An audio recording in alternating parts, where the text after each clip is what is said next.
Do you love your wife? Yes. Prove it. Like, what's the metric? Give me the number that helps me know, right? Because when you met her, you didn't love her. Now you love her, right? Tell me the day the love happened. It's an impossible question. But it's not that it doesn't exist, it's that it's much easier to prove over time, right? Well, leadership is the same thing. It's about transitions. So if you were to go to the gym, it's like exercise, right? If you go to the gym and you work out and you come back and you look in the mirror, you will see nothing. And if you go to the gym the next day and you come back and you look in the mirror, you will see nothing, right? So clearly there's no results, can't be measured, it must not be effective. So we quit, right? Or if you fundamentally believe that this is the right course of action and you stick with it, like in a relationship, I bought her flowers and I wished her happy birthday, and she doesn't love me. Clearly I'll give up. That's not what happens. If you believe there's something there, you commit yourself to an act of service. You commit yourself to the regime, the exercise. You can screw it up. You can eat chocolate cake one day, you can skip a day or two. You know, it allows for that. But if you stick with it consistently, I'm not exactly sure what day, but I know you'll start getting into shape. I know it. And the same with the relationship. It's not about the events. It's not about intensity. It's about consistency, right? You go to the dentist twice a year, your teeth will fall out. You have to brush your teeth every day for 2 minutes. What does brushing your teeth twice a day for 2 minutes do? Nothing. Unless you do it every day, twice a day for 2 minutes, right? It's the consistency. Going to the gym for 9 hours does not get you into shape. Working out every day for 20 minutes gets you into shape. So the problem is we treat leadership with intensity. We have a 2-day offsite, we invite a bunch of speakers, we give everybody a certificate, you're a leader, right? Those things are like going to the dentist. They're very important. They're good for reminding us or getting us back on track, learning new lessons. But it's the daily practice of all the monotonous, little, boring things like brushing your teeth that matter the most. She didn't fall in love with you because you remembered her birthday and bought her flowers on Valentine's Day. She fell in love with you because when you woke up in the morning, you said good morning to her before you checked your phone. She fell in love with you because when you went to the fridge to get yourself a drink, you got her one without even asking. She fell in love with you because when you had an amazing day at work and she came home and she had a terrible day at work, you didn't say, yeah, but let me tell you about my day. You sat and listened to her awful day and you didn't say a thing about your amazing day. This is why she fell in love with you. I can't tell you exactly what day, and it was no particular thing you did. It was the accumulation of all of those little things that she woke up one day and as if she pressed a button, she goes, I love him, right? Leadership is exactly the same. There's no event. There's no thing I can tell you you have to do that your people will trust you. It just doesn't work that way. It's an accumulation of lots and lots of little things that anyone by themselves is innocuous and useless. Literally, pointless by themselves. People will look at little things that are good leadership practices and say, that won't work. And you're absolutely right. But if you do it consistently, and you do it in combination with lots of other little things, like saying good morning to someone, that looking them in the eye. My friend George, who's a 3-star general in the Marine Corps, he says his test for leadership, and I love this, he goes, his test for a good leader is if you ask somebody how their day is going, you actually care about the answer. The number of times we're walking to a meeting, we're rushing, we go, how are you? Not good, I gotta get to you later, I'm late for a meeting. Right. If you ask the question, you were standing there and you were listening to the answer. It's those little innocuous things that you do over and over and over and over that people will say, I love my job. Not I like my job. I like my job means, yeah, the challenge is great, they pay me well, I like the people. I love my job means, I don't want to work anywhere else. I don't care how much somebody else is willing to pay me. I'm devoted to the people here, and I care desperately about the people here as if they were my family. In business, we have colleagues and coworkers. In the military, they have brothers and sisters. That's how they think of each other. If you really have a strong corporate culture, the people will think of each other like brothers and sisters. It's like a family, right? No. Brothers and sisters. Deep love. Fight, but the love doesn't go away. Bicker, the love doesn't go away. And I'll fight with my sister, but if you threaten my sister, you're going to have to deal with me. Right? We'll fight internally, we'll bicker with each other, but nobody's going to hurt each other, and if anything from the outside shows up, you're looking at a unified front. Brothers and sisters. Now, how do you create brothers and sisters out of strangers?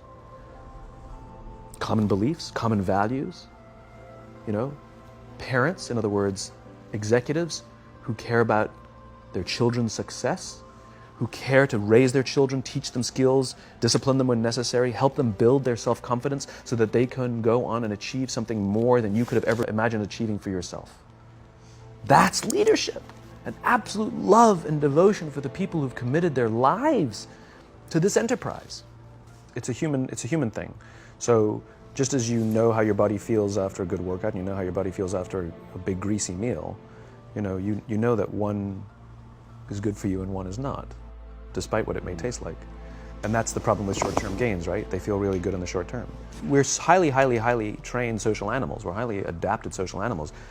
We can feel social awkwardness, and we can feel when things are going well. You can sense it. You say you have this sense of laughter, around the office. Like, we don't walk around with blinders. We're like I said, we're made to do this. That's why we can assess if somebody's trustworthy or not.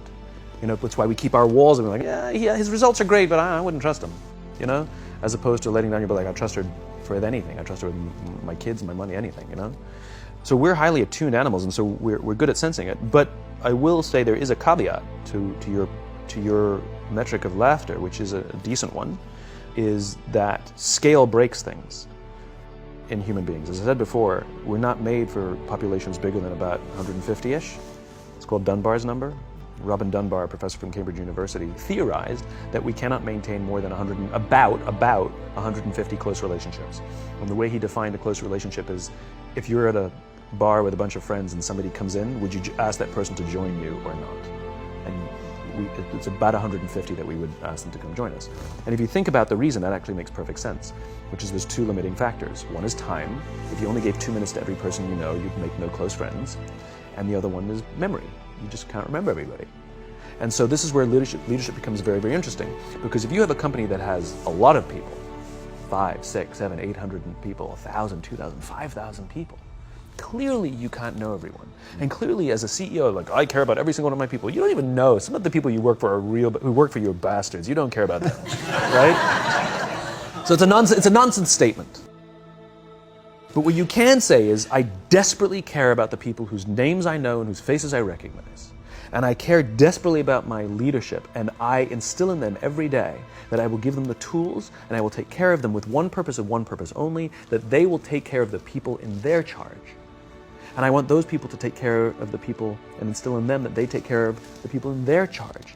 And then by the time you get down to the masses, where the actual 1,000 exist, because of the seniors it's like 20, where the real 1,000 exist, they feel about 150 of them can look to one of their direct leaders, to one of their direct managers, and say, that person cares about me.